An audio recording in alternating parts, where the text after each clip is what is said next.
لما اروح اسأل على الواحدة والاقي سعرها تجاوز ال 300 جنيه يبقى اكيد في حاجة غلط.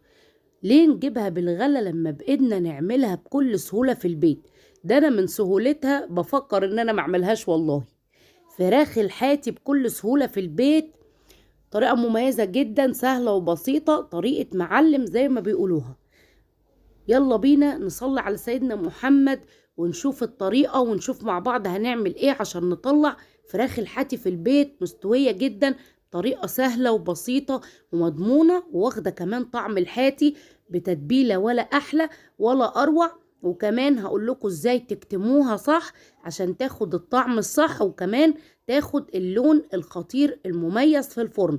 طبعا العيد الكبير كلها شهرين ان شاء الله، كل سنة وانتم طيبين وهيجي. بنحب الفراخ والكفتة المشوية واللازم منه بقى.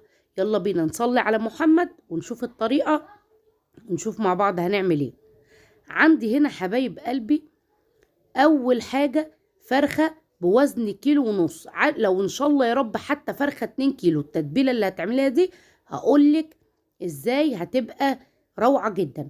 عندي هنا 3 طماطميات كبار مبشورين، وعندي هنا 3 بصلات حط عليهم ملح وضربهم في الكبة. لو ما عندكيش كبة بشوريهم على المبشرة اليدوية.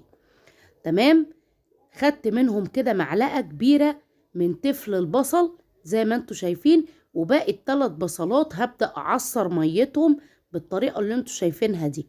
بصل ابيض بصل احمر المتواجد والمتوفر عندك. نعصر كده مية البصل ده كويس جدا. بصوا حسيت ان التفل كان كتير معايا، انا عايزه مقدار معلقه من تفل البصل. ده عليه عامل كبير، بيتبل الحاجه حلو وبيخليها متتبله بطريقه اكتر من يعني بطريقه مميزه يعني. تمام. نعصر كده الميه كويس جدا بتاعه البصل يعني لما نجيب اخرها. عندي هنا بقى ميه البصل، عندي 3 طماطميات كبار مبشورين بالطريقه اللي انتوا شايفينها دي. هقلب كل الخليط بتاعي على بعضه، وركزي يا ست الكل في التتبيله السهله جدا. عندي هنا عدد ليمونه كبيره فريش كده بعصرها زي ما انتوا شايفين.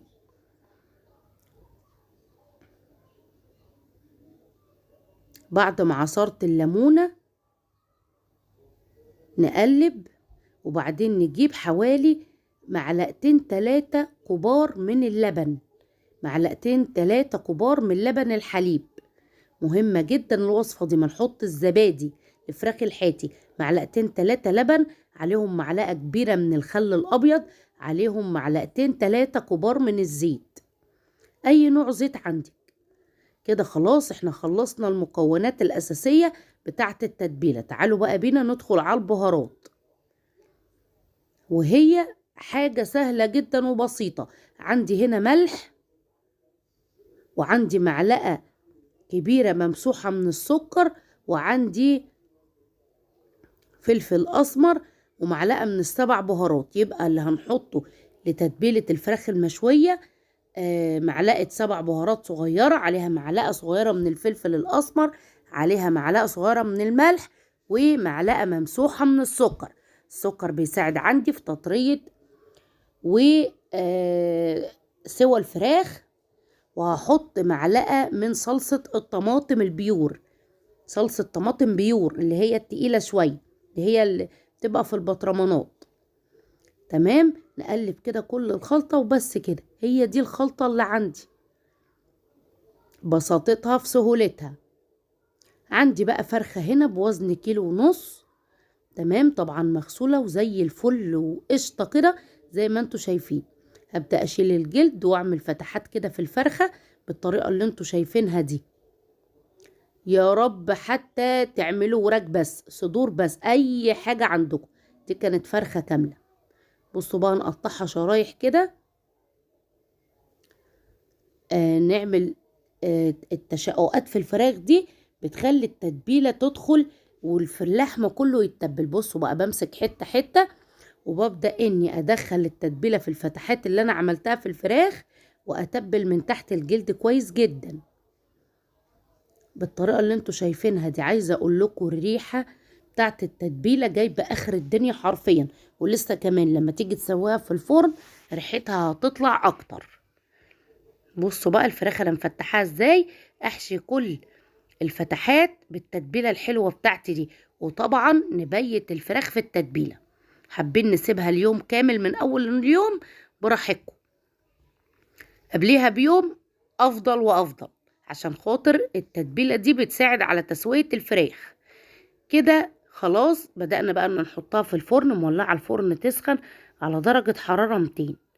جبت عندي صينيه او صاجه حسب المتوفر عندك، وبدأت ان احط الفراخ في الصينيه بدون ما ادهن الصينيه او بدون اضافه ماده دهنيه يا ست الكل، عشان احنا حاطين زيت في التتبيله. هنقل كميه الفراخ كلها كده في الصينيه، وهروح ماسكه باقي التتبيله العسل دي وهروح نازله بيها على الفراخ بتاعتي. اذكروا الله وصلوا على محمد لو وصلتوا معايا لحد هنا. هحط في الرف الاوسط على درجه حراره 200.